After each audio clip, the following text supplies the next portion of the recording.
غیر قانونی طور پر بھارت کے زیر قبضہ جموں کشمیر میں کل جماعتی حریت کانفرنس نے بھارت کے ظالمانہ اقدامات کی مذمت کرتے ہوئے کہا ہے کہ مودی حکومت کی طرف سے اگست 2019 میں دفعہ 370 کی منسوخی کے بعد سے علاقے کو ایک کھلی جیل اور فوجی چھاونی میں تبدیل کر دیا گیا ہے۔ کل جماعتی حریت کانفرنس کے ترجمان ایڈوکیٹ عبدالرشید منہاس نے سری نگر میں جاری ایک بیان میں دہائیوں پرانے تنازع کشمیر کو حل کرنے میں ناکامی اور کشمیری عوام کے بنیادی حقوق سلب کرنے پر بھارتی حکومت کی شدید مذمت کی۔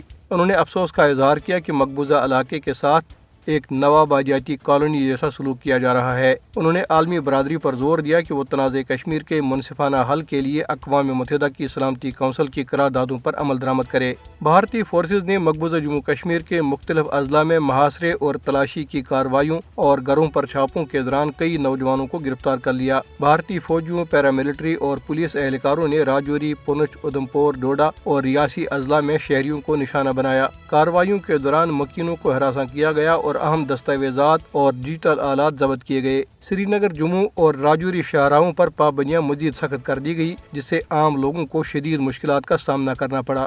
دریاسنا بھارت نے کشمیریوں کی بڑھتی ہوئی مزاحمت سے نمٹنے کے لیے جموں میں نیشنل سیکورٹی گارڈز (NSG) کا ایک کمانڈو یونٹ، جسے بلیک کیٹز بھی کہا جاتا ہے، مستقل طور پر تعینات کر دیا ہے۔ NSG کمانڈوز کٹھوا اور پونچھ جیسے علاقوں میں جہاں مزاحمتی سرگرمیاں بڑھ گئی ہیں، محاصرے، تلاشی اور چھاپہ مار کارروائیوں میں بھارتی فوج اور پولیس کی مدد کریں گے۔ ادھر مقبوضہ جموں کشمیر کو بجلی کی طویل اور غیر اعلانیہ بندش کا سامنا ہے۔ لوگوں کا کہنا ہے کہ ان کے وسائل سے پیدا ہونے والی بجلی بھارتی ریاستوں کو منتقل کی جا رہی ہے، جس کی وجہ سے کشمیری عوام اور کاروباری اداروں کو موسم سرما میں شدید مشکلات کا سامنا ہے۔